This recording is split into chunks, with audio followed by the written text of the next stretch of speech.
কোরআন এই কথাই ঘোষণা দেয়। আল্লাহর রসুলের রওজার সামনে উপরে লেখা আছে, আল্লাহ নিজে বলতেছেন আপনার উম্মত গুনাহ করতে করতে, ওয়ালাউ আন্নাহুম ইযযালামু আনফুসাহুম, আপনার উম্মত যখন গুনাহ করতে করতে করতে করতে এক পর্বে, যদি এক পর্বে আসে কখনো লজ্জিত হয় আর আপনার কাছে আইসা আমার কাছে মাপ চায়, সুম্মা জাউকা ওয়াস্তাগফিরুল্লাহ, আপনার কাছে আসলো আর আমার কাছে মাপ চাইলো, বন্ধু আমি এর দিকে তাকাবো না, আমি আপনার দিকে তাকাবো। ওয়াস্তাগফারা লাহুর রাসূল, আমি দেখবো আপনি বিরুদ্ধে না পক্ষে। আপনি যদি পক্ষে হন আমি সাথে সাথে আর সমস্ত গুনাহকে মাফ করে দিব, তাকায় দেখবো না কত গুনাহ করছে। বিদায় একটা কথা শুনা নেন, মুহাম্মদুর রাসূলুল্লাহ সাল্লাল্লাহু আলাইহি ওয়াসাল্লামকে পক্ষে নেওয়া ব্যতীত দুনিয়া চলে যাবে, এটা আমি মানি। দুনিয়া চলে যাবে, এই জীবনটা কেটে যাবে, এই জীবনটা চলে যাবে, সীমারেখা পর্যন্ত পৌঁছার সুযোগ আল্লাহ দিবে, কিচ্ছু বলবে না। কিন্তু একটা দিন আসতেছে আখিরাত, মৌতের পরের জীবন, আল্লাহর রসুলের ছাড়া এক সেকেন্ডও চলবে না। আল্লাহর রসুল যদি বিরুদ্ধে চলে যায়, সত্য এটাই, শুধু শুধু বলেন না, এগুলো সব শান। ১৬ লক্ষ নবী রসুলের ভিতর থেকে কাউকে আল্লাহ বলেন নাই সালতু তা সাফি তু সাফা।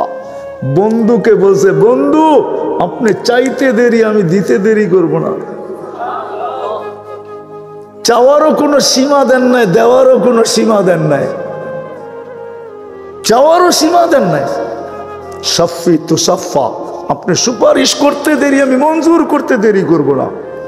কেমন বড় মর্যাদাশালী যে রসুলকে আল্লাহ পাশে বসায় বলতেছে, লা ইউখজিকা ফি উম্মতিক, আপনার উম্মতের ব্যাপারে আমি আপনাকে লজ্জিত করব না।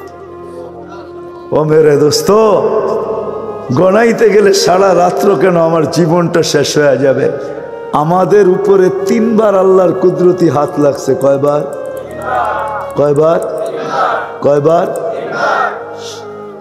একবার তো লাগছে মানুষ অস্তিত্ব হিসাবে, এটা সবাই আমরা সমান।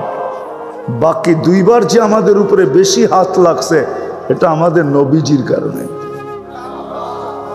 আমরা যদি নবীজির উম্মত না হইতাম, তাহলে আমাদের উপরে কাল কুদরতি হাত 2য়বার লাগতেন না। এটাও আল্লাহ রসুলের শানের অংশ, মর্যাদার অংশ। 2য়বার আল্লাহ আমাদের উপরে হাত লাগাইছেন, বাসাই পড়বে বোঝেন। হুয়াজ তাবাকুম, আপনি উম্মতের মুহাম্মদী এমনি এমনি চলে আসছেন। না না না না, বাছাই হইছে, বাছাই। আপনাকে চালনির ভিতরে নিয়ে, আমাকে চালনির ভিতরে নিয়ে আল্লাহ চালতে চালতে চালতে চালতে চালতে চালতে চালতে চালতে কুদরতি হাত দিয়া বাছাই করতে করতে করতে করতে করতে করতে তারপরে আপনাকে নির্বাচিত করে রাখছে, তুমি আমার বন্ধুর উম্মত হবে, রাখো। 3য়বার আপনার আমার উপরে হাত লাগছেন, আল্লাহ আমাদের উপরে লেবেল লাগাইছেন, কুনতুম খায়রা উম্মাহ, তোমাদের চেয়ে উত্তম উম্মত কেউ নাই। এটা আমাদের নবীজির কারণে কুদরতি হাত লাগছে। এই জন্য বলতেছি, নবীজির শান বয়ান করে শেষ করা যাবে না। কিন্তু আসেন, আজকের থেকে আমরা শিখি। ওলামায়ে কেরামকে বলবো, এখন প্রয়োজন সবচেয়ে বেশি, যেই কয়টা জিনিসের সবচেয়ে বেশি প্রয়োজন এখন, ওয়াজের এখন আর তেমন প্রয়োজন নাই। এখন ওয়াজ বহুত পাওয়া যায় নেটের ভিতরে। সবচেয়ে বেশি প্রয়োজন এখন যেটা আমার সমাজে সবচেয়ে বেশি প্রয়োজন হলো শানে রিসালাত, সিরাতুন নবী, শানে সাহাবা, শানে ওলামা। যে ওলামার কতটুকু প্রয়োজন, আমরা কতটুকু আলেমদের প্রয়োজন রাখি, মাদ্রাসার প্রয়োজন কতটুকু। আজকে দুপুরও আমি এক জায়গায় বলতেছিলাম, যে মাদ্রাসার প্রয়োজন কতটুকু আমার জাতি জানে না, জানে না। যদি জানতো, কসম খোদার আমি বলতে পারি, আমার জাতি যদি জানতো মসজিদ মাদ্রাসার কতটুকু প্রয়োজন প্রয়োজন, তো আমার জাতি জান দিতে প্রস্তুত হতো। জানি না আমরা মসজিদ মাদ্রাসার প্রয়োজন কতটুকু। এই অল্প সময় আপনাদেরকে আমি বুঝাইতেও পারবো না, কিন্তু একটা শব্দ দিয়া বুঝাইতে চেষ্টা করতেছি, যদি বুঝে আসে। একটা শব্দ দিয়া, সুস্থ থাকার জন্য যেরকম স্বাস্থ্যকর পরিবেশও লাগে, আর সুস্থ থাকার জন্য নিজের ভিতরে রোগ প্রতিরোধ ক্ষমতাও লাগে। সত্য তো? হ্যাঁ সত্য, বুঝাইতে পারছি? হ্যাঁ, রোগ প্রতিরোধ ক্ষমতা যদি না থাকে তো দুনিয়ার সবচেয়ে স্বাস্থ্যকর পরিবেশে থাইকেও মানুষ মারা যায়। আপনি যদি বলবেন কোথায়, দুনিয়ার হাসপাতালগুলা হইল সবচেয়ে বড় স্বাস্থ্যকর পরিবেশ, ঠিক না? হ্যাঁ, দুনিয়াতে মানুষ সবচেয়ে বেশি মারা যায় কোন জায়গায়? কেন? ওটা তো সবচেয়ে বেশি স্বাস্থ্যকর পরিবেশ, ঠিক না? কি ক্লিনিকগুলো সবচেয়ে বেশি স্বাস্থ্যকর পরিবেশ না? মনে হয় আমি বুঝাইতে পারি না। হ্যাঁ, কিন্তু ওইখানে সবচেয়ে বেশি মারা যায় কেন? ভিতরে রোগ প্রতিরোধ ক্ষমতা তার শেষ হয়ে গেছে, ঠিক না? হ্যাঁ, ঠিক তদ্রূপ এই দুনিয়াটা একটা হলো বাহ্যিক পরিবেশ, একটা হলো আধ্যাত্মিক পরিবেশ। বাহ্যিক পরিবেশটা আল্লাহ সাজায় আমাদেরকে দিয়েছেন, ফুলে ফলে, শাক সবজি, তরু লতা, নদী নালা, খাল বিল, ঝিল, সমুদ্র, মহাসমুদ্র, পাহাড় পর্বত, সবুজ শ্যামল, সব কিছু সাজায় এটা বাহ্যিক পরিবেশ। এই জন্যই তো পরিবেশবাদীরা চিৎকার দিতে থাকে, সকালবেলা গড়তে থাকে। দেখবেন আমরা ঢাকা শহরে ফজর পড়তে উঠি, আমরা ঢাকা শহরে কিছু মানুষকে দেখি ওরা কুকুরের খানা নিয়ে পিছে পিছে ঘুরতে থাকে। এরা হলো পরিবেশবাদী। এটা হলো বাহ্যিক পরিবেশ। আর একটা আধ্যাত্মিক পরিবেশ আছে। এই দুনিয়াটার জন্য একটা আধ্যাত্মিক পরিবেশ আছে। যদি আধ্যাত্মিক পরিবেশের প্রয়োজন না হইতো তাহলে জমিন বানানোর সাথে সাথে আল্লাহ নিজের ঘর পাঠাইতেন না। ওই সময় কোনো মানুষ আসে নাই, কোনো আলেম আমাকে দেখাইতে পারবে না যে কোনো মানুষ আসবে। আল্লাহ ঘর কেন পাঠাইলেন? এটা হলো আধ্যাত্মিক পরিবেশ। কি?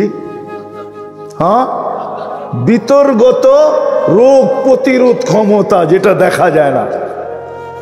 স্বাস্থ্যকর পরিবেশ তো দেখা যায়, এটা হলো আধ্যাত্মিক পরিবেশ।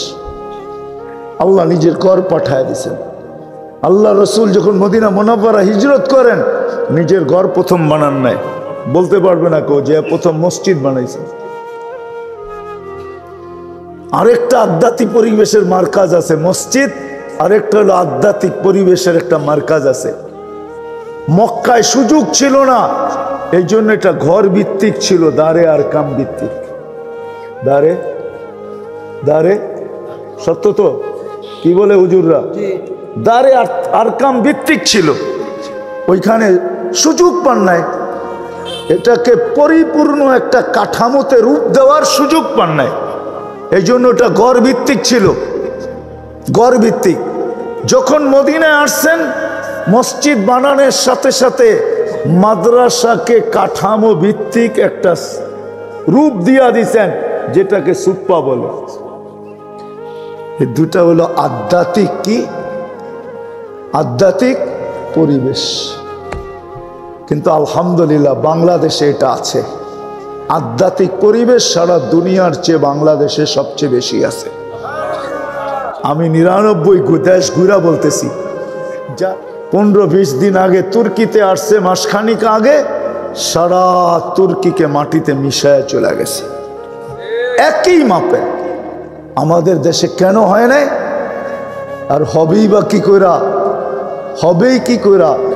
আধ্যাত্মিক সুরক্ষার চাদর ছিঁড়তে তো হবে, তারপরে না ঢুকবে। দেওয়াল ফাটতে তো হবে, বল দেওয়ালকে ব্যর্থ করতে হবে, তাইলে না ওই পারে যাবে, ঠিক না? যদি ব্যাদ না করতে পারে তাহলে পিছে যাবে, নাইলে ডাইনে যাবে, বামে যাবে, ঠিক না? আমাদের যে সুরক্ষার চাদর আছে আধ্যাত্মিকভাবে, আজ পর্যন্ত কোনো ভূমিকম্প এটাকে ভেদ করতে পারে না। আর আলহামদুলিল্লাহ আমাদের দেশে কোনো বিপর্যয় হয় না। আবার সবচেয়ে বড় মজার কথা হলো কি জানেন, বাংলাদেশের ইতিহাসে যতগুলা বড় মাপের ভূমিকম্প আসছে সবগুলা শেষ রাত্রে আসছে। বিশ্বাস হয় না? আপনি নেটে সার্চ দিয়া দেখেন এই পর্যন্ত বাংলাদেশে কতবার ভূমিকম্প আসছে আর কোনটা কোন সময় আসছে। এই গত এক সপ্তাহ আগেও 2 বার ভূমিকম্প আসছে বাংলাদেশে, কিন্তু এটা দিনের বেলা, একটা সিলেটে একটা টেকনাফে। সিলেটেরটা 4.3 ছিল, টেকনাফেরটা 4.1 ছিল, কিন্তু এটা দিনের বেলা, বড় মাপের না, ছোট, এই জন্য দিনের বেলা।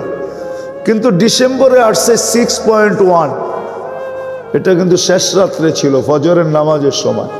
এই নামাজ দাঁড়াবে একটু পরে, আমরা নামতে ছিলাম প্রস্তুতি নিয়ে নামাজের জন্য, ওই সময় আসছে 6.1। এটাও একটা মজার বিষয় কিন্তু, কেন জানেন? কেননা ওই সময় হেফজোখানার সমস্ত 30,000-এর উপরে হেফজোখানা ওই সময় আল্লাহর কালাম পড়ার ভিতরে বিলকুল মগন থাকে, মগন ডুবা থাকে। হয়তো ওস্তাদকে সবক দিতেছেন, নাইলে ওস্তাদ সবক নিতেছেন, নাইলে সবক মুখস্থ করতেছেন। আল্লাহর কালামের ভিতরে 30,000-এর উপরে হেফজোখানা। ওই সময়টা বাংলাদেশের হাজার হাজার আল্লাহওয়ালা হক্কানি আলেমরা মুসল্লায় পড়া চোখের পানি ঝরাইতে থাকে। আল্লাহ বলে তুমি বেদ করতে পারবে না আর বিপর্যয়ের ঘন্টাও বাজাইতে পারবে না। এই জন্য আমি বলি মাঝে মাঝে, শুনি এখন 9 নম্বর নাকি বাংলাদেশে আসবে, তো আমিও মাঝে মাঝে হাসি যে আসতে পারে 9 নম্বর কেন, 10 নম্বর আসুক, তাতে কি আসে যায়। কিন্তু আগে তো চাদর ভেদ করতে হবে। ভেদ যদি করতে পারে তাইলে ভাবব হয়তো বিপর্যয় ঘটবে, আর যদি ভেদ না করতে পারে তাহলে পেপারে লেখা উঠবে 10 নম্বর আসছে, কিন্তু আলহামদুলিল্লাহ কোনো বিপর্যয় ঘটে নাই। আধ্যাত্মিক ভাবে মসজিদ মাদ্রাসার প্রয়োজন। শুধু বাহ্যিক পরিবেশ যদি আপনি দেখেন তাইলে আপনি বুঝে আসবেন আরেকটা আধ্যাত্মিক লাগবে। আধ্যাত্মিকটা এই জন্যই আল্লাহ রসুল আমাদেরকে দিয়েছেন। আসেন, কথা শেষ, আল্লাহ রসুলের শান শিখি। আগে পরিচয় জানি, উনি কে, কে আমাদের নবী কে, আমরা কার উম্মত, আমাদের নবীজি কে, আমরা কতটুকু প্রয়োজন রাখি। এটার আলোচনা আমি উলামায়ে কেরামকেও বলবো যে এটা আলোচনা খুব হওয়া উচিত, নাইলে কিন্তু আমাদের দেশে যেইভাবে আগাছা ছড়াইতেছে একদিন দেখা যাবে। সময় আসার আগে সজাগ হওয়া উচিত। আগের থেকে যদি আমরা সজাগ না হইলাম, সজাগের অর্থ এটা না, এটা আমি বুঝাইতে চাই না, যে যেটা অন্যরা বোঝে আমি বুঝাইতে চাইতেছি। আমাদের ইউনিভার্সিটির, আমাদের স্কুল, আমাদের কলেজ, আমাদের জেনারেল শিক্ষিত যুবকরা, আমাদের মা, আমাদের বোন, আমাদের যুবতীরা, আমাদের সাধারণ মানুষ যখন নবীকে চিনার মতো চিনবে আর নবীজের প্রয়োজন কতটুকু এটা যখন বুঝবে, তখন এদের কাছে যদি কেউ আগাছার প্রস্তাব নিয়ে আসে তো ইনশাআল্লাহ এটাই সত্য হবে, সবাই নাকের কাছে জুতা শোঁঙা ছাড়া একজনও যাবে। কিন্তু আমাদেরকে বুঝাইতে তো হবে, তুলা তো ধরতে হবে যে আমার নবীজির শান কত বড়, শান কত বড়। সত্য এটাই, মুহাম্মদুর রাসূলুল্লাহ ছাড়া, মুহাম্মদুর রাসূলুল্লাহ ছাড়া লা ইলাহা ইল্লাল্লাহ গ্রহণ হবে না, না, না, না, না, না। চাই আপনি লা ইলাহা ইল্লাল্লাহর সাথে যত কুঠি লাগান, যতক্ষণ পর্যন্ত লা ইলাহা ইল্লাল্লাহর সাথে মুহাম্মদুর রাসূলুল্লাহ না লাগাবেন আর মুহাম্মদুর রাসূলুল্লাহ সাল্লাল্লাহু আলাইহি ওয়াসাল্লাম কলেমার প্রথম অংশ কবুল হবে না যতক্ষণ পর্যন্ত দ্বিতীয় অংশ আপনি মাইনা না নিবেন। আমার কথা বোঝেন? কলেমার দ্বিতীয় অংশ যতক্ষণ পর্যন্ত আপনি মাইনা না নিবেন প্রথম অংশের গ্রহণযোগ্যতার সার্টিফিকেট আপনি পাবেন না না না না। লা ইলাহা ওই পর্যন্ত গ্রহণ হবে না যতক্ষণ পর্যন্ত আপনি মুহাম্মদুর রাসূলুল্লাহকে মনে প্রাণে নিজের জানের চেয়েও বেশি প্রিয় না মানবেন। লা ইলাহা ইল্লাল্লাহ গ্রহণ হবে না। আপনি সারাদিন কোটি বার লা ইলাহা ইল্লাল্লাহ পড়েন, একবারও জবাব আসবে না। আর যদি মুহাম্মদুর রাসূলুল্লাহকে মাইনা একবার লা ইলাহা ইল্লাল্লাহ পড়েন, তাইলে জবাব আসবে দাখালাল জান্নাহ। জবাব কি আসবে? দাখালাল, তুমি জান্নাতে চলে গেলে। এই জন্য আসেন আল্লাহ রসুলের শান শিখি। শান, আজকে আমরা আল্লাহ রসুলের পরিচয় জানি না, প্রয়োজনীয়তা জানি না, অথচ সারাটা জীবন আপনার আমার জন্য চোখের পানি ঝরাইতে গেছে। প্রথম ওহী থেকে নিয়া একরা যদিও বলে প্রথম ওহী, কিন্তু এটা ব্যক্তিগত ছিল, ব্যক্তিগত আল্লাহর রসুলের ব্যক্তির সাথে সংযুক্ত ছিল। কিন্তু সর্বপ্রথম ওহী হইল মুদ্দাসসির, যেটা উম্মতের জন্য ছিল। এই ওহী যখন নাজেল হয়, আল্লাহর রসুল বাচ্চার মতো ফুফায়া কাঁদতেছিলেন, বাচ্চার মতো। আম্মা জান জিজ্ঞাসা করছেন, আপনাকে তো কম্বলে রেখা গেলাম, আপনি বাহিরে কেন? আপনাকে শোয়া রেখা গেলাম, আপনি কাঁদেন কেন? বলছে ওই ফেরেশতা আসছে খাদিজা, আর বলছে কুম ফাআনদির রাব্বাকা ফাকাব্বির ওয়া সিয়াবাকা ফাতাহির। আমাকে হুকুম দিতেছে সবাইকে জান্নাতের আল্লাহর পরিচয় দেওয়ার জন্য, দাওয়াত দেওয়ার জন্য। কিন্তু আমি কাকে ডাক দিব? মক্কা তো 360-এর পূজারি। এই জন্য কাঁদতেছি। আম্মা জান উঠায়া বুকে নিয়ে বলছিলেন, আনতা আউয়ালা দাইয়ানা আউয়ালা মুজিবা। আপনি আমাকে দাওয়াত দেন, কেউ মানুক আর না মানুক, আমি তো চিনি আপনাকে, আমি মানব। কসম খোদার, ওই দিন থেকে কান্না শুরু। দুনিয়ার থেকে যেই মুহূর্তে বিদায় নিতেছেন, কান্না নিজের জন্য না, উম্মতের জন্য কান্না ছিল। আমার কাছে রওয়ায়াত আছে, কিতাবে পাইছি আমি। জিবরিল আর মিকাইল আলাইহিস সালাম জিজ্ঞাসা করছে, মা জালা আরাকা তাবকি, যখন দেখি তখনই আপনি কাঁদেন কেন? তো বলছে, যেদিন থেকে দোজক জাহান্নাম, জান্নাত জাহান্নাম দেখা আসছি, ওই দিন থেকে উম্মতের চিন্তায় চোখের পানি বন্ধ হয় না। যে সময় দুনিয়ার থেকে বিদায় নিতেছেন, ওই সময় চোখে পানি ছিল। জিবরিল আলাইহিস সালাম জিজ্ঞাসা করছে, কাঁদেন কেন? কেন কাঁদেন? কেন কাঁদেন? আপনি তো আল্লাহর সান্নিধ্যে চলে যাবেন। বলছে, এখনো এক প্রশ্নের উত্তর বাকি, আমার উম্মতকে আমার পরে কে দেখা রাখবে? ভাবতে পারেন? ওলামা আমার সাথে একমত হবে না, কিতাব ঘাটলে আবার একমত হবে। আমি পাইছি এক জায়গায়, আল্লাহর রসুলকে সর্বপ্রথম জমিনের বুকে উঠানো হবে। আল্লাহর রসুলের আগে না কোনো নবী উঠবে, কার না রসুল, না কোনো উম্মত, কেউ উঠবে না। সর্বপ্রথম জমিনে উঠবে কিয়ামতের দিন আমাদের নবীজি। কিন্তু যখন উঠবে, তখনও চোখে পানি নিয়ে উঠবে। ওয়াহুয়া ইয়াবকি ওয়া ইয়াকুল জিবরিল আইনা উম্মতি।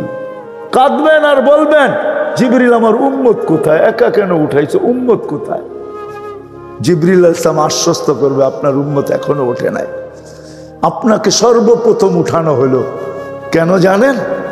হায় হায় হায়, যার উম্মত একটা ইউনিয়ন পরিষদের চেয়ার পাওয়ার জন্য মরতেও রাজি, মারতেও রাজি।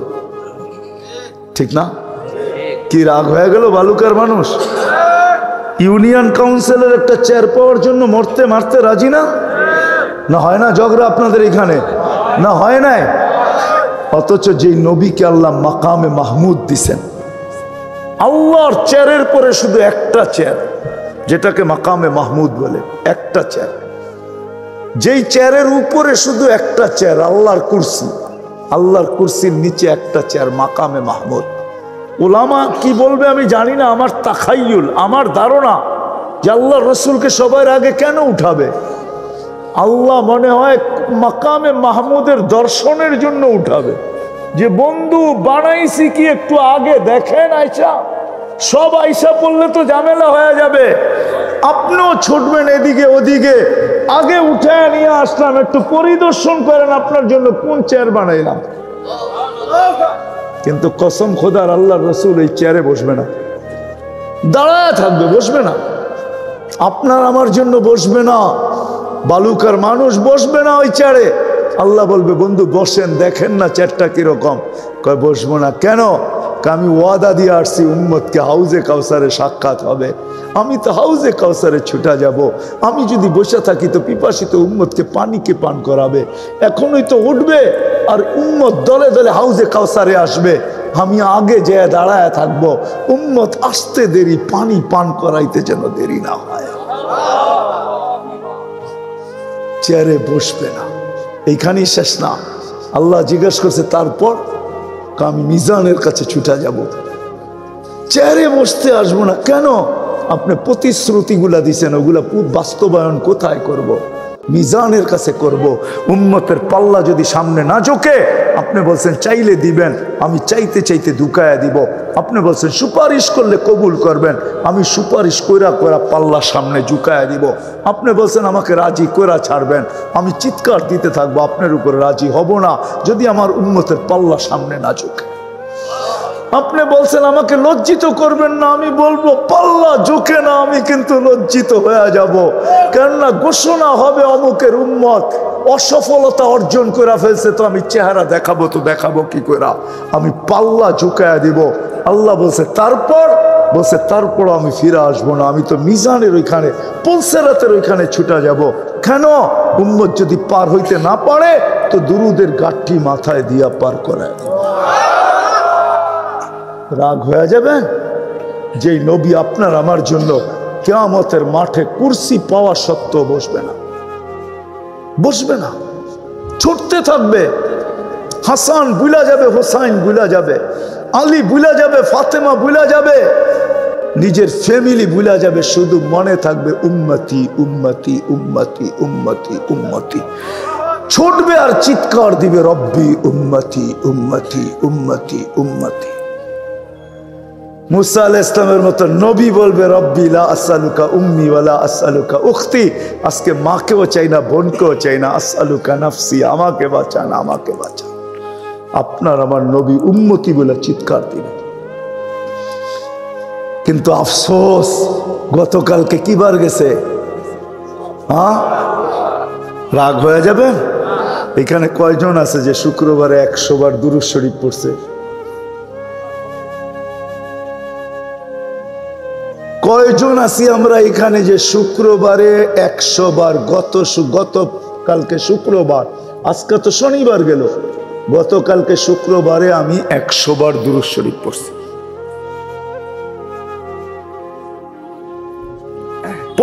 পড়ছি পড়মু না এটা না, পড়ছি। গ্রামার বোঝেন? কয়জন হাত উঠাইতে পারলো?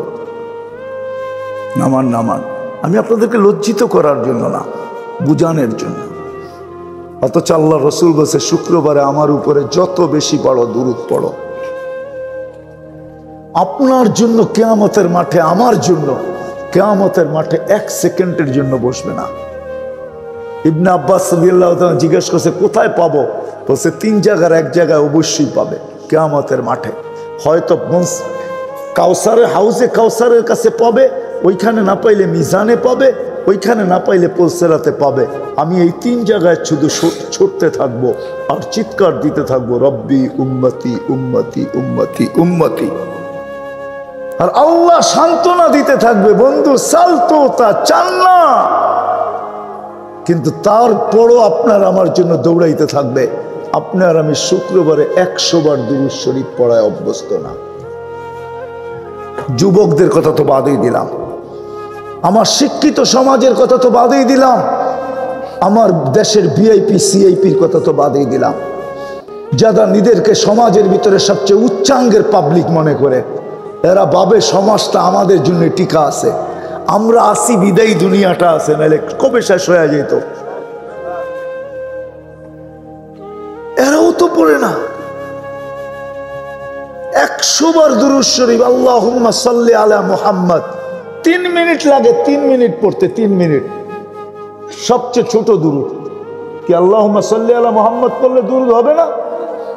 হ্যাঁ, 3 থেকে 4 মিনিট লাগে 100 বার পড়তে। রাগ হয় না, আগাছা এমনি এমনি জন্ম নেয় নাই। मुझे अपनों ने लूटा गैरों में कहाँ दम था, मेरी किश्ती वहां डूबी, इस घर को आग लगी है इस घर के चिराग से। प्रत्येक घरे आगुन किंतु चाहे शॉर्ट सार्किट থেকে লাগুক আর সিলিন্ডার ফাইটা লাগুক আর গ্যাসের চুলার থেকে লাগুক, ওই ঘরেরটা দিয়েই লাগে। আমাদের দুরবস্থার শিকার আমরা। 100 বার নবীর জন্য দুরূদ পড়ি না। আসেন তওবা করে আজকে অভ্যস্ত হই। করবেন তওবা? তওবা করেন, হাত উঠে তওবা করেন, আল্লাহ তওবা করলাম, আল্লাহ কবুল করুক, আমিন, কবুল করুক। নামাজ আজকের থেকে অঙ্গীকার করেন, অঙ্গীকার করেন। আরে মেরে দোস্ত, যদি 5 ওয়াক্ত নামাজের পরে 10 বার পড়েন তো কয়বার হবে 5 ওয়াক্তের পরে? হ্যাঁ হ্যাঁ, সপ্তাহে কয়শো বার হলো? হ্যাঁ, 350 তো হয়ে গেল। আপনার একদিন তো দরকার নাই 100 বার পড়ার। প্রত্যেক নামাজের পরে ডেলি 10 বার পড়েন। ডেলি হবে কত? 50 বার, 7 দিনে 350 বার, মাসে কত? হ্যাঁ, কত?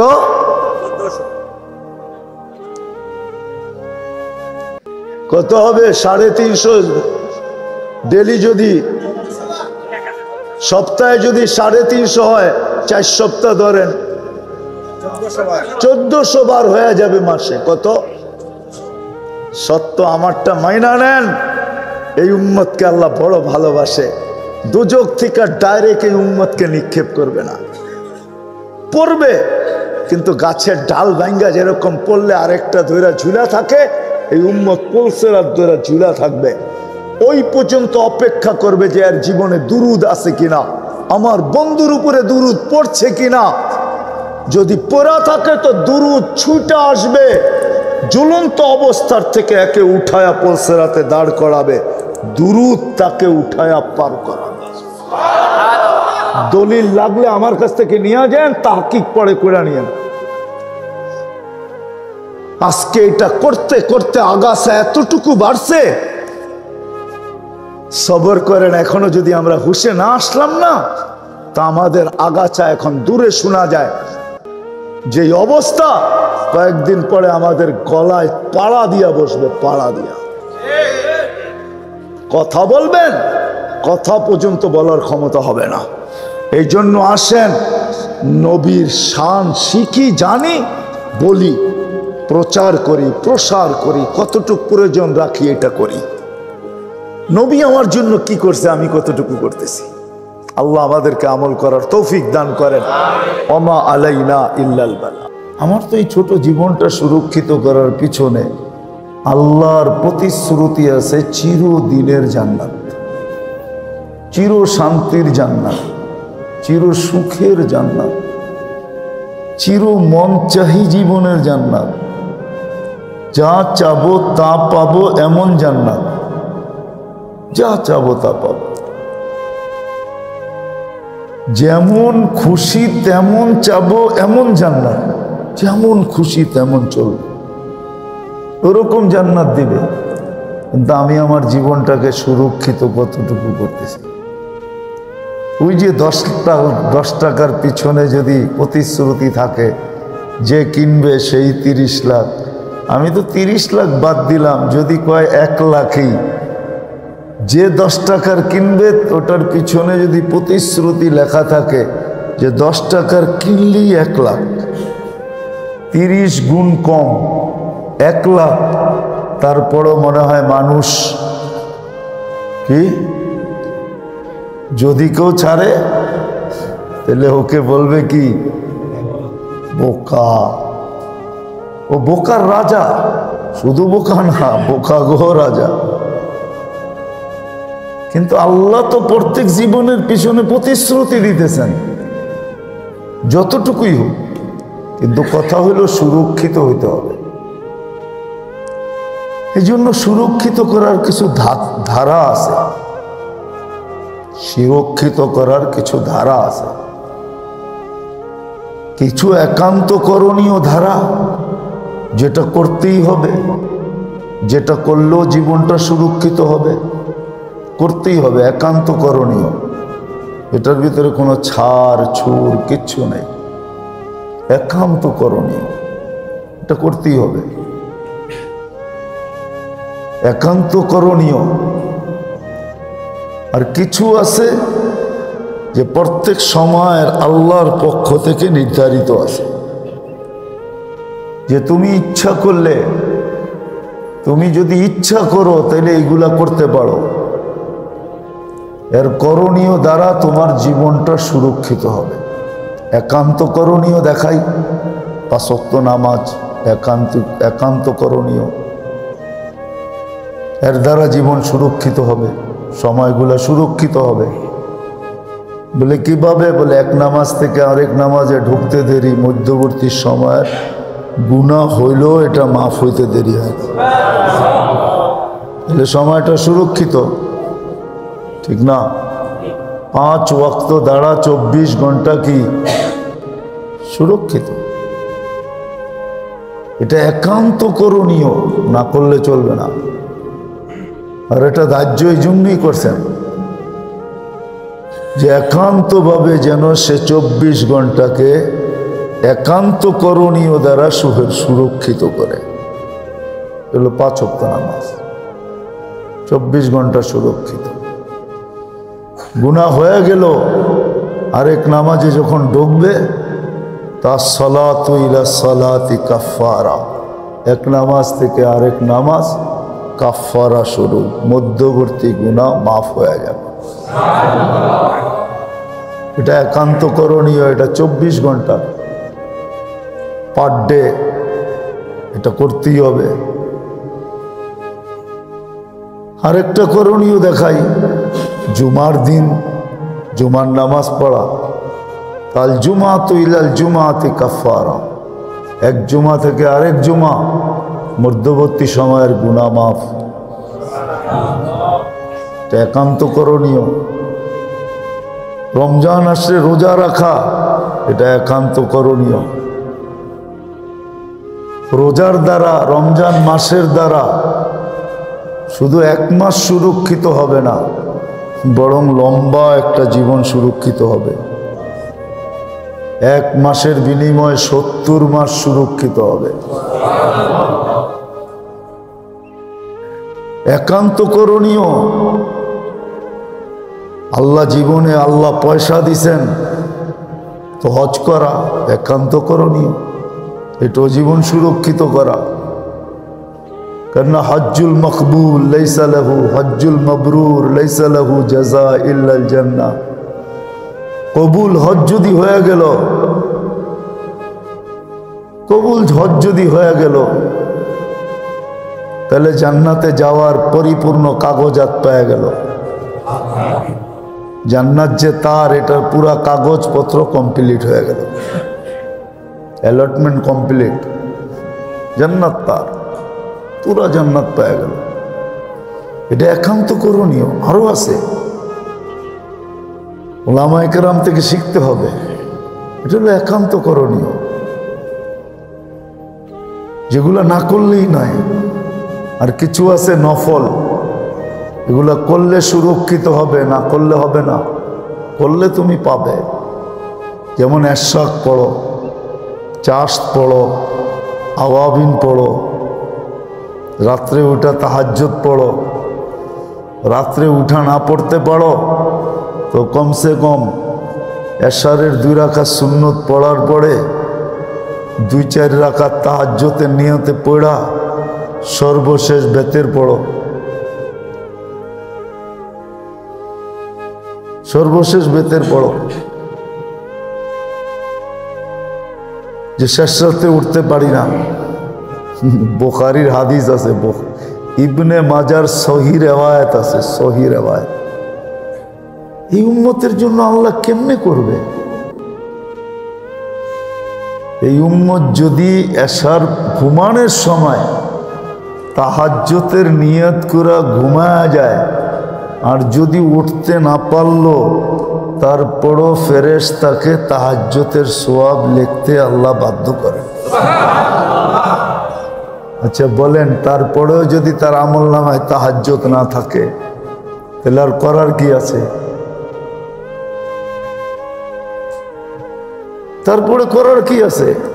আল্লাহ তো এই উম্মতের জন্য এতটুকু করলেন। কতটুকু করলেন? যে ঘুমানোর সময় তাহাজ্জুদের পাক্কা নিয়ত করে ঘুমায়া গেল, কিন্তু ঘুম তাকে উঠতে দিল না। এতটুকু গভীর ছিল যে ফজরের আজানের সময়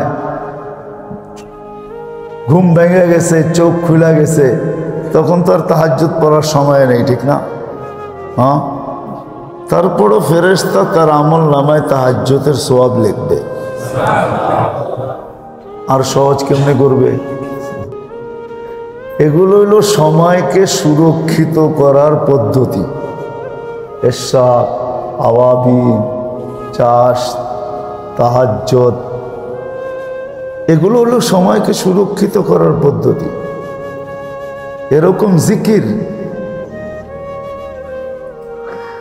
সকাল বিকালের জিকিরও সময়কে সুরক্ষিত করার। সকালের যে জিকির আছে এটা করা, যেটা দোয়ায়ে মাসুরা বলে। সকালে কি কি পড়া? বেশি কিছু তো লাগে না। একটা মানুষ যদি ভাবে যে আমি ফজর নামাজ পড়া মাগরিবের আগ পর্যন্ত যদি মরি তাহলে যেন শাহাদতের মউতটা আমার কাঁধে আসে, এটার জন্য সে একটা সিস্টেম করলেই চলে। অনেক সিস্টেম আছে, অনেক সিস্টেম আছে। যেমন আপনাকে আমি কয়েকটা দেখাই, একটা না। আল্লাহুম্মা আজিরনি মিনান নার, এটা একটা সিস্টেম। যদি 7 বার পড়ে, কয়বার? এটা একটা সিস্টেম। এটা না পড়লো আল্লাহুম্মা বারিক লি ফিল মাউতি ওয়া ফিমা বাদাল মাউত, এটা যদি 25 বার পড়লো, কয়বার? আচ্ছা, এটা যদি না পড়লো তো সূরা হাসরের শেষ 3 আয়াত পড়লো, আউযু বিল্লাহিস সামিউল আলিম 3 বার পড়া, সূরা হাসরের শেষের 3 আয়াত পড়লো, তাহলে 70,000 ফেরেশতা দোয়াও করবে, আবার সন্ধ্যা পর্যন্ত মারা গেলে শাহাদাতের মউত হবে। পদ্ধতি কয়টা হইল? আরো একটা আছে। যদি ফজরের নামাজের পরে শিখতে হবে সাইয়্যিদুল ইস্তিগফার যদি একবার পড়ে তাহলে সন্ধ্যা পর্যন্ত মারা গেলে শাহাদাতের মউত হবে। আচ্ছা, আপনি যদি চান যে আজকে দিনে যদি আমি মারা যাই তাহলে আমার মউতটা যেন শাহাদাতের হয়, তাহলে 4টার যেই কোনো একটা তো করতে হবে। করলেই কি? করলেই, আরে জোরে কর না, করলেই। আর যে 4টা করলো আর মারা গেল তাহলে তো 4টা পরওয়ানা তার গলায় লাগবে, ঠিক না? লেটার কয়টা? একটা দেখলি যখন ছেড়া দেয় তো 4টা দেখলি কি করবে? হ্যাঁ, একটা দেখলি যখন ছেড়া দেয় তো 4টা দেখলি কি করবে? 4টা দেখলে তো সেলুট দিবে, সারবে তো সারবে, সারের সাথে সাথে কি করবে? সেলুট মেরা করবে, বাবা রে বাবা, যান যান যান। আমাদের জীবনটাকে সুরক্ষিত, সময়টাকে সুরক্ষিত করা চাই। যে আমি সময়টাকে কেমনে সুরক্ষিত করব, এটার জন্য আমি প্রথম দেখাইলাম একান্ত করণীয় কিছু আছে, আবার কিছু আছে করলে পাবো, না করলে পাবো না, ইবাদতের ভিতরে। আবার কিছু আছে আজকারের ভিতরে, জিকির আজকারের ভিতরে কিছু আছে যেটি সকাল দুপুর বিকাল সন্ধ্যা করতে হবে। আবার কিছু আছে সদা সর্বদা করার জন্য, সদা সর্বদা। এটা কেন? বলে এটা এই জন্য যেন গাফলত আমাকে না ধরে, গাফলত উদাসীনতা যেন আমার কাছে না আসে। এটার জন্য কিছু জিকির আছে যেটা সদা সর্বদা মনে মনে করা যায়, না হাতের কর গুনতে হয়, না তসবিহ হাতে নিতে হয়, মনে মনে করা যায়। মনে মনে কখনো আল্লাহ আল্লাহ বলল, কখনো সুবহানাল্লাহ সুবহানাল্লাহ বলল, কখনো আলহামদুলিল্লাহ আলহামদুলিল্লাহ বলল, কখনো আল্লাহু আকবর বলল, কখনো লা ইলাহা ইল্লাল্লাহ বলল, লা ইলাহা ইল্লাল্লাহ বলল। এটা সারাদিন এটা করতে করতে হবে কি একদিন অভ্যাস হয়ে যাবে। অভ্যাস, কিছু জিনিস আছে মানুষের অভ্যাস হয়ে যায়, কিছু জিনিস মানুষের অভ্যাস হয়ে যায়। না করতে চাইলেও ওটা করে, না করতে চাইলেও ওটা করতে থাকে, না করতে চাইলেও। আমি আপনাকে করে দেখাইতে পারবো, আমাদের ভিতরে কিছু মুসল্লি আছে নামাজের বাহিরে এই জিনিসগুলা তার দ্বারা হয় না, কিন্তু নামাজে দাঁড়াইলেই হয়, নামাজে দাঁড়াইলেই করতে থাকে। এটা অভ্যাস হয়ে গেছে, অভ্যাস হয়ে গেছে। আমরা অনেককে দেখছি এরকম নামাজের বাহিরে কাজ দেয় না, নামাজে দাঁড়াইলে একটু পরপর গলা পরিষ্কার করে, অথচ নামাজের বাহিরে একবারও করে না। আছে না? একটু পরপরই। আবার উনি এটাও ভাবে যে আমি গলা পরিষ্কার করলে ইমাম সাহেবেরও গলা পরিষ্কার হয়ে যাবে। তো যখন মানুষ করতে থাকে আস্তে আস্তে আস্তে আস্তে একদিন অভ্যাস হয়ে যায়, যেটাকে আমাদের ভাষায় বলে কলব জারি হওয়া। তখন কলব সারা দিন কোনো না কোনো জিকির করতে থাকে, কখনো আল্লাহ বলতে থাকে, কখনো সুবহানাল্লাহ বলতে থাকে, কখনো আলহামদুলিল্লাহ বলতে থাকে, কখনো আল্লাহু আকবর বলতে থাকে, কখনো লা ইলাহা ইল্লাল্লাহ বলতে থাকে। আল্লাহর কোনো না কোনো নাম ভিতর থেকে নিতে থাকে, নিতে থাকে। এটা অভ্যাস করতে হয়। যখন অভ্যাস করে তখন এটা আস্তে আস্তে আস্তে আস্তে হয়, একদিনে হবে না।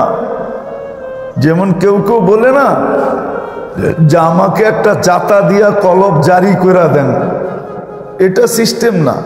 জাতা দিলেই কলব জারি হবে না, কলব তো জারি হবে, কলবরে জারি করতে চাইলে হবে বারবার পড়তে পড়তে পড়তে পড়তে পড়তে পড়তে পড়তে অল্প কয়েকদিন এটার জন্য ধ্যান রাখতে হবে, খেয়াল রাখতে হবে যে আসলে আমি পড়ি কিনা।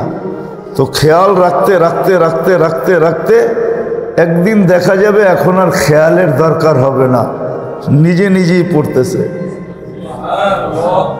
হাঁটতেছে তো পড়তেছে, চলতেছে তো পড়তেছে, উঠতেছে তো পড়তেছে, বসতেছে তো পড়তেছে, এমনকি পড়তে পড়তে ঘুমায় যেতে থাকে। আবার এরকমও দেখা যায় যে ঘুমের ভিতরেও চলতে থাকে, একদিকে ঘুমাইতেছে আরেকদিকে জিকির চলতেছে। আছে এরকম, আছে লোক আছে, আপনারও হইতে পারে। কিন্তু আপনি প্রথমে অভ্যাস করতে হবে, প্রথম কয়েকদিন খেয়াল করে করতে হবে একবার যে এক মুহূর্ত যেন আমার ভিতর থেকে জিকির বন্ধ না হয়। যখন খেয়াল করে করতে থাকবে থাকবে থাকবে থাকবে থাকবে একদিন দেখা যাবে আল্লাহর রহমতের দৃষ্টি পড়া যাবে, আর এটা দিলের ভিতরে গাইথা যাবে। আর যখন গাইথা যাবে তখন দেখা যাবে ভিতর থেকে জিকির অটোমেটিক হইতেছে, তখন আর খেয়াল করে করতে হবে না,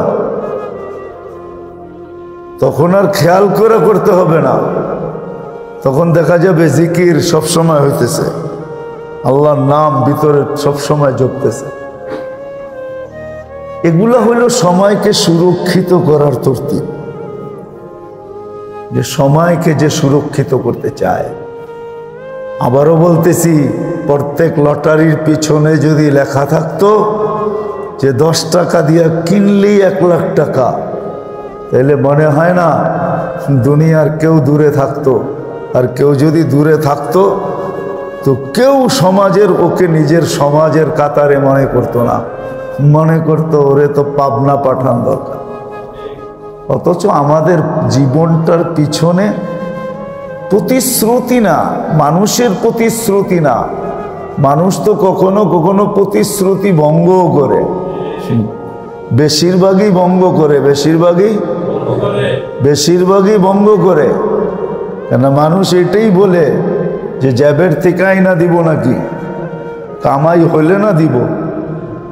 তো প্রতিশ্রুতি মানুষ ভঙ্গ করে, আল্লাহ ভঙ্গ করে না। আমাদের জীবনের পিছনে আল্লাহর প্রতিশ্রুতি আছে, জীবনটা যতটুক হোক আল্লাহর প্রতিশ্রুতি আছে। তুমি যদি সুরক্ষিত করো তাহলে এটার বিনিময়ে তোমাকে জান্নাত দিন। ওটা কয়েকশো বৎসরের জন্য না, চিরদিনের জন্য। এখানে চিরদিন থাকবে। কি কি সিফাতে, কি কি গুণে গুণান্বিত, এটা আমরা সবাই জানি। তো ওইখানে কি কি গুণে গুণান্বিত, যা চাবে তা পাবে, যেমন চাবে তেমন পাবে, মন চাহি জীবন হবে, জান্নাত সুখ শান্তির ঘর, ওরকম জীবন। আবার ছোটখাটো না, ছোটখাটো না যে ছোট একটা দিবে, পাও মেললাম তো হাত মেলতে পারলাম না, হাত মেললাম তো পাও মেলতে পারলাম না। কেননা ঢাকা শহরে 550 স্কোয়ার ফিটের ফ্ল্যাটও আছে। নাম কি এটার? ফ্ল্যাট। কয় স্কোয়ার ফিট? 550 স্কোয়ার ফিট, ঠিক না? কতটুকু হলো? 1 কাঠার থেকেও অনেক কম, ঠিক না? আল্লাহর জান্নাত এত ছোট না। আল্লাহর জান্নাত সবচেয়ে ছোট, এই দুনিয়ার থেকে 10 গুণ বড়।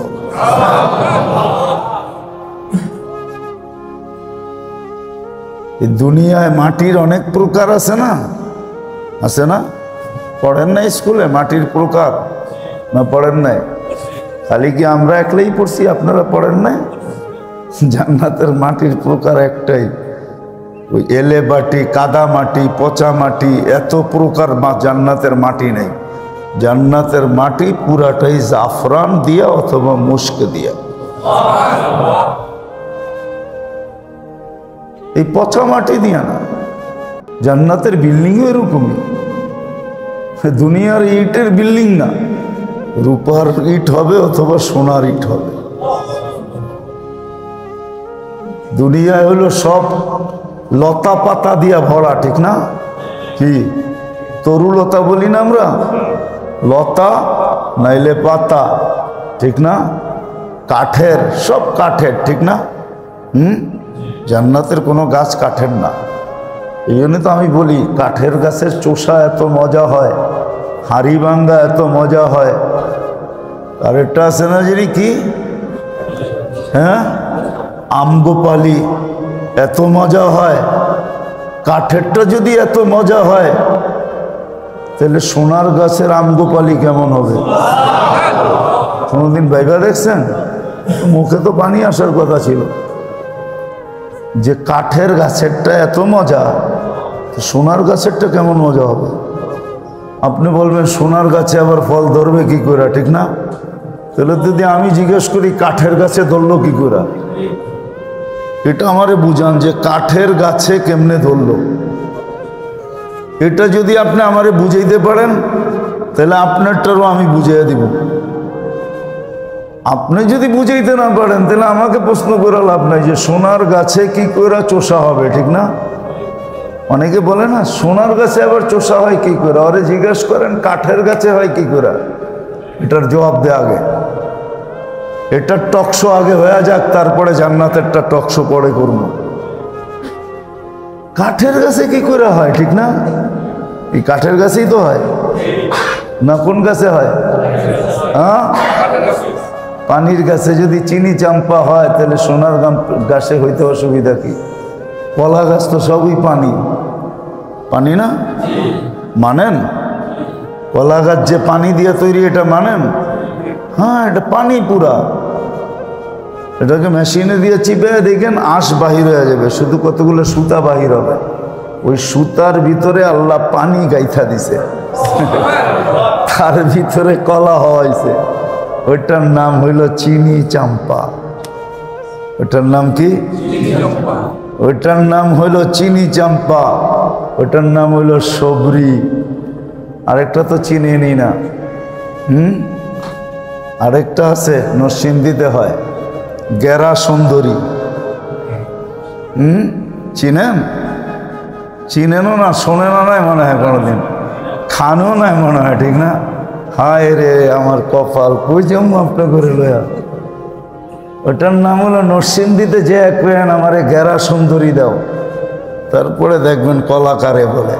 ওটা পানির ভিতরই তৈরি হয়, পানির গাছেই হয়। পানির গাছে যদি গেরা সুন্দরী হইতে পারে, তাহলে সোনার গাছেও গেরা সুন্দরীর বড়টা হতে পারে।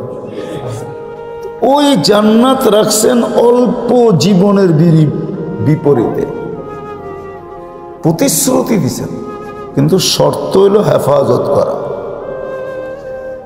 তো হেফাজতের কিছু পদ্ধতি দেখাইলাম, কিছু করণীয় যেটা কখনো ছাড়া যাবে না, আর কিছু করলে পাবো ইবাদতের ভিতরে, যেটা হলো নফল। এশরাক পড়া, চাশ পড়া, আওয়াবিন পড়া, সালাতুল হাজত পড়া, সুযোগ পাইলেই 2 রাকাত নফল পড়া, এটা হলো সুরক্ষিতর এক পদ্ধতি। আরেকটা হলো আসকার। আসকার আছে, কোন কাজে কোন দোয়া, এটা সুরক্ষিত করার জন্য লেখা আছে। কোন কাজে কোন দোয়া, বাথরুমে ঢোকার সময় কোন দোয়া, বাহির হয়ে কোন দোয়া, উজুর আগে কোন দোয়া, উজুর পরে কোন দোয়া, ঘরে ঢুকতে কোন দোয়া, ঘরেতে বাইরনের সময় কোন দোয়া, দোকান খুলতে কোন দোয়া, বন্ধ করতে কোন দোয়া, এগুলো সব সময় সুরক্ষিত করার জন্য। বেশি লম্বা না, এগুলা শর্ট। একবার শিখলেই সারা জীবন কামে লাগানো যাবে, এমন না ডেলিটটা নতুন নতুন না। একবার শিখলে সারা জীবন কাজে লাগানো যাবে, বেশি না। খাওয়ার আগে কি দোয়া, খায়া কি দোয়া, খাওয়ার মধ্যখানে কি দোয়া, কাপড় পরার সময়, এই দোয়া বেশি না। 24 ঘন্টার দোয়া অল্প, ইচ্ছা করলে শিখা যায়। এটিও জিকির, এটি দোয়া যেমন তেমন আবার কি জিকির তেমন। এটার ভিতরে 2 গুণ, এক তো হলো দোয়া আর এক হলো কি জিকির। এটা জিকিরও আবার দোয়াও, সময় সুরক্ষিত হবে। আর আরেকটা হলো তৃতীয়, সকাল সন্ধ্যায় কিছু মখসুস দোয়া আছে।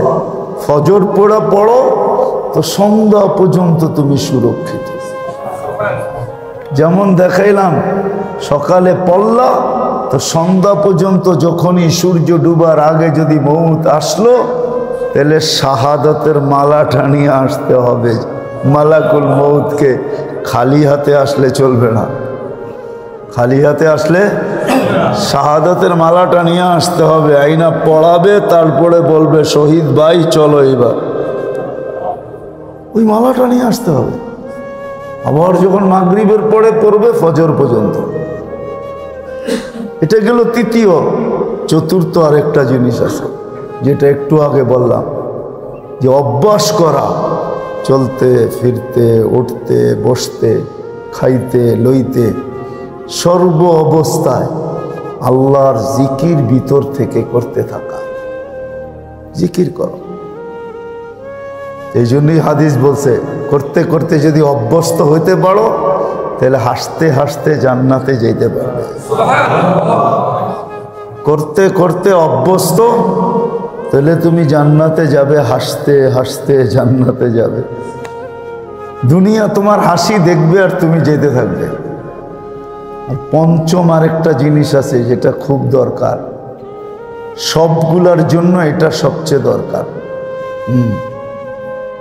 যেমন মশলা যত দেন, যত ভালো পাবরছি হোক, ঢাকায় শব্দ বুঝেন? বলমু, ঢাকায়রা দেখেন না বিরানি শিরানি পাকাইলে যদি মজা না হয় তো কয় লাগত কম দিছে। লাগত, লাগত বোঝেন? বুঝেন নাকি লাগত কি? ময় মশলা কম দিছে, ঠিক না? হ্যাঁ, ময় মশলা যত বাবরচি দুনিয়ার ভালোই আনেন না কেন, যদি লবণ না দিল কি সব বাদ, ঠিক না? বুঝে আইছে তো? এখন যেটা বলবো এটা এরকমই লবণের মতো। জীবনকে সুরক্ষিত করার জন্য সবচেয়ে বেশি দরকার এটা হলো অহেতুক কাজের থেকে ডেলি বেঁচা থাকা। অহেতুক অহেতুক কাজের থেকে বেঁচা থাকা। অহেতুক কাজের থেকে বেঁচা থাকা, অনর্থক কাজ যেটাকে অহেতুক বলে, লাগব থেকে অহেতুক কাজের থেকে বেঁচা থাকা। অহেতুক কাজের থেকে বেঁচা থাকাও ইবাদত। কি এই উম্মতের জন্য ইবাদত। ইবাদত না শুধু ইবাদত না, নাম্বারওয়ালা ইবাদত, বড় বড় নাম্বার মিলবে অহেতুক কাজের থেকে বেঁচা থাকা। কিন্তু এইটাই আমরা বেশি করি, অহেতুক কাজের থেকে, অনর্থক কাজের থেকে, অহেতুক কাজের থেকে, লাগব থেকে বেঁচা থাকা, যেটাতে কোনো দুনিয়া আখিরাতের ফায়দা নেই, এরকম জিনিস থেকে বেঁচা থাকা, অহেতুক জিনিস থেকে বেঁচা থাকা। এটা হলো লবণের মতো। লবণ ছাড়া যেরকম সমস্ত মশলার মজা উড়ায় দেয়, রাঁধুনির থেকে রাঁধুনিকে কি করে দেয়,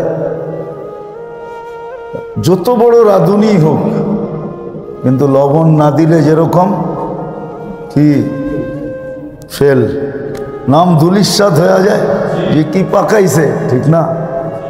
ঠিক এরকম অহেতুক জিনিস থেকে যদি আমরা বাইচা না থাকলাম,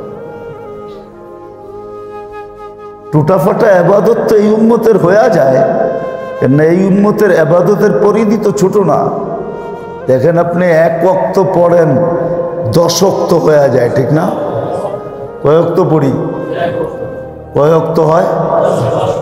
আর জামাতের সাথে পড়লে 270 ওয়াক্ত হয়। ইবাদতের পরিধি তো এই উম্মতের বড়, কিন্তু সব খায়া ফেলে কিসে? অহেতুক। কি অহেতুক? অহেতুক কাজের থেকে বেঁচা থাকা, এটা সবচেয়ে বড় বুজুর্গি। অহেতুক জিনিস থেকে বেঁচা থাকা এটা সবচেয়ে বড় বুজুর্গি। এই জমানায় ইবাদত বড় বুজুর্গি না। আমি আমাকে বলতেছি, আপনাদেরকে না। আমার মুখটা আমার কানের অনেক কাছে, আমার মুখটা আমার দিলেরও অনেক কাছে। আপনাদের জন্য বলতেছি না, আমার জন্য। এই যুগের সবচেয়ে বড় বুজুর্গি ইবাদত না।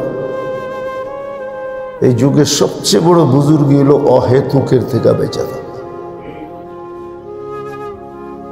খুব ইবাদত করা বড় জিনিস না। এই উম্মতের জন্য তো আল্লাহ ইবাদতের গাট্টি গাট্টি রেখে দিয়েছেন। এই যে এখন চলতেছে জিলহজ, হ্যাঁ, আজকে কিবার গেল? সোম, মঙ্গল, বুধ, 3 দিন আছে, ঠিক না? আজকে রাত্রে সহ 4 রাত আছে। কত? 4টা রাত্র আছে। 4 রাত্র ইবাদত করলেই তো 4 লাইলাতুল কদরের সওয়াব। এক এক লাইলাতুল কদর 83 বছর। 4 83-তে কত হয়? 4 83-তে কত হয়? 352, 332 বছরের ইবাদত হয়ে যাবে। ইবাদত বেশি করা বুজুর্গি না। এক সময় ছিল ইবাদত বেশি করা বুজুর্গি, কিন্তু এই সময় না। ওই সময় অহেতুক ছিল না। এখন তো কদমে কদমে অহেতুক, কদমে কদমে অহেতুক। ওই সময় অহেতুক ছিল না, খুব কম ছিল, পরিবেশই ছিল না অহেতুকের। এখন তো অহেতুকের পরিবেশের অভাব নাই, এখন হইল অহেতুক থেকে বাঁচার সবচেয়ে বড় বুজুর্গ। এবাদত তো হয়েই যায়, যে এশা পড়ছে ফজর বাজমাত পড়বে সারা রাত্র এবাদতের ফজিলত পাবে না পাবে না? সারা রাত্র এবাদত লাইলাতুল কদরের সমান, সেও তো কিছু ভাগে পাবে না পাবে না? না পাবে না, তাকে বাদ দিতে পারবেন না? না, সেও পাবে। এবাদত তো এমনে সেমনে অনেক হয়ে যায়, কিন্তু যেটা সবচেয়ে বড় বুজুর্গি এই জমানায়, সেটা হলো অহেতুকের থেকে বেঁচে থাকা। আসেন আজকে সবাই অঙ্গীকার করি আল্লাহর ঘরে বয়া, আর আল্লাহর কাছে দোয়া করি। এটা দোয়ারও বিষয়, আবার অঙ্গীকারেরও বিষয়। অঙ্গীকারও করতে হবে, আবার আল্লাহর কাছে দোয়াও করতে হবে। এটা একদিনে হবে না, এটা হয়তো হইতে পারে দোয়া করতে করতে করতে করতে করতে করতে একদিন হয়তো আল্লাহর রহমতের দৃষ্টি আমাদের উপরে হয়ে যাবে, আর আল্লাহ মেহেরবানি করবেন আর অহেতুকের থেকে বাঁচায় দিবেন। এটার জন্য দুটা জিনিস লাগবে, একটা চেষ্টাও করতে হবে, অঙ্গীকারও করতে হবে, আর একটা খুব দোয়া করতে হবে। আল্লাহ বাঁচায় দেন, আল্লাহ আপনি কুদরত দিয়া বাঁচায় দেন, আল্লাহ আমি পারতেছি না আপনি বাঁচায় দেন। নিজেকে সিলিন্ডার করতে হবে, আল্লাহ আমি পারতেছি না আপনি বাঁচায় দেন, আপনি বাঁচায় দেন। তাহলে দেখবেন একদিন বেঁচে যাবেন। একদিন এগুলো সব খারাপ লাগবে, ভাল লাগবে না, অহেতুক আর ভাল লাগবে না। আল্লাহ বাঁচায় দিবে, আল্লাহ বাঁচায় দিবে, অহেতুকের থেকে আল্লাহ বাঁচায় দিবে। কি করব? অঙ্গীকার করব, দোয়া। মনে থাকবে এই কথাগুলা। এতটুকুই আজকে রইল। আল্লাহ আমাদেরকে আমল করার তৌফিক দান করেন। আগামী মাসে আবার দেখা হলে ইনশাআল্লাহ আবার কথা হবে। দোয়াও করি সবাই সবার জন্য, যে আল্লাহ সুস্থ রাখেন, সবল রাখেন, এরকম মজলিস আসারও তৌফিক দান করেন। আমি আপনাদের জন্য আসি না, আমার জন্য আসি। এর দ্বারা আমার দিলের ভিতরেও খোরাক মিলে, আমিও একটা পরিবেশ পাই। নাহলে তো একা একা বয়ে থাকলে আমিও পরিবেশ পাবো না। এটা আমার ফায়দার জন্য আসি। দোয়া করেন আগামী মাসে যেন আবার আল্লাহ 30 তারিখ 30 তারিখে ইনশাআল্লাহ নওয়াব বাড়িতেও হয়, এখানেও হয়, যেখানেই হয় আমরা যাইতে চেষ্টা করি। আল্লাহুম্মা লাকাল হামদু কামা ইয়ানবাগি লিজালালি ওয়াজহিক ওয়া আযীমি সুলতানিক লা ইলাহা ইল্লা আনতাল হালিমুল কারীম সুবহানা রাব্বিল আরশিল আযীম লাকাল হামদু কামা ইয়ানবাগি লিজালালি ওয়াজহিকাল কারীম। আয় আল্লাহ, আয় আল্লাহ, আয় আল্লাহ, আয় আল্লাহ, এই মজমাকে কবুল করেন, এই মজমাকে কবুল করেন, আয়োজকদেরকে কবুল করেন। আয় আল্লাহ, আয়োজনকারীদেরকে কবুল করেন। আয় আল্লাহ, যারা আসছে তাদেরকে কবুল করেন। এরা বড় আশা নিয়ে আসে, আশা নিয়ে বসে। হায় আল্লাহ, কোনো তাবদিলি যদি না হয়, কোনো পরিবর্তন যদি না হয়, আল্লাহ এটার আসরাত যদি না বুঝতে পারে, আল্লাহ মানুষ ওষুধ খায়, যখন দেখে যে সুস্থ হইতে শুরু করছে তখনই আগ্রহ বাড়ে। আয় আল্লাহ, এটার কবুলিয়াত যদি না হইল তাহলে তো আসর হবে না, আর আসর না হইলে কেউ আসবে না। আর কবুলিয়াত যদি হইল তাহলে আসরও হবে, আর আসর যখন হবে আল্লাহ মানুষ দূর দূরান্তর থেকে ছুটা। আপনি এই মজলিসকে কবুল করেন, আমাদের এই মজলিসগুলোকে কবুল করেন। এগুলো আমাদের বিরুদ্ধে দাঁড় করেন না, আমাদের আখেরাতের নাজাতের জরিয়া বানায় দেন, আখেরাতের নাজাতের জরিয়া বানায় দেন। আয় আল্লাহ, ইবাদত কতটুক করি আর না করি, আয় আল্লাহ অহেতুক কাজের থেকে আপনি আমাদেরকে কুদরত দিয়া বাঁচায় দেন। অহেতুক কাজের থেকে কুদরত দিয়া বাঁচায়া দেন, অহেতুক কাজের থেকে কুদরত দিয়া বাঁচায়া দেন। আমাদের সময়গুলার হেফাজতের যত লাইন আছে সমস্ত লাইনগুলো আপনি আমাদেরকে শিখায়া দেন, এর উপরে আমাদেরকে উঠায়া দেন, আমাদেরকে অভ্যস্ত বানায়া দেন। যার যে পেরেশানি আছে দূর করা দেন, প্রয়োজন আছে মেটা দেন, অসুস্থ আছে সুস্থতা দেন, সুস্থ আছে সর্ব ধরনের রোগ থেকে হেফাজত করেন। যা চাইলাম তাও দেন, যা চাইতে পারলাম না তাও দেন। আল্লাহ আল্লাহ ইনসানের সাথে সাথে জিন্নাতকেও মাফ করা দেন। হাজিরা হজে আছে, আল্লাহ আজকে রাত্রি মিনার দিকে রওনা করুন, সহি সালেম হজ করা বরকত নিয়ে আমাদের দেশে ফিরার তৌফিক নসিব। যত হাজি হজে গেছে আল্লাহ সবাইকে হজ্জে মবরুর নসিব করেন, হজ্জে মকবুল নসিব করেন, নেকিওয়ালা হজ নসিব করেন, এর ভিতরে আমাদের হিস্সা নসিব করেন। আয় আল্লাহ, আয় আল্লাহ, আয় আল্লাহ, আমাদেরকে লায়ালিন আশ, যা চলে গেছে চলে গেছে, যা সামনে আছে এই রাতগুলো ধরার তৌফিক নসিব। আমাদের মা বাবাকে মাফ করে দেন। রব্বির হামহুমা কামা রব্বায়ানি সগীরা।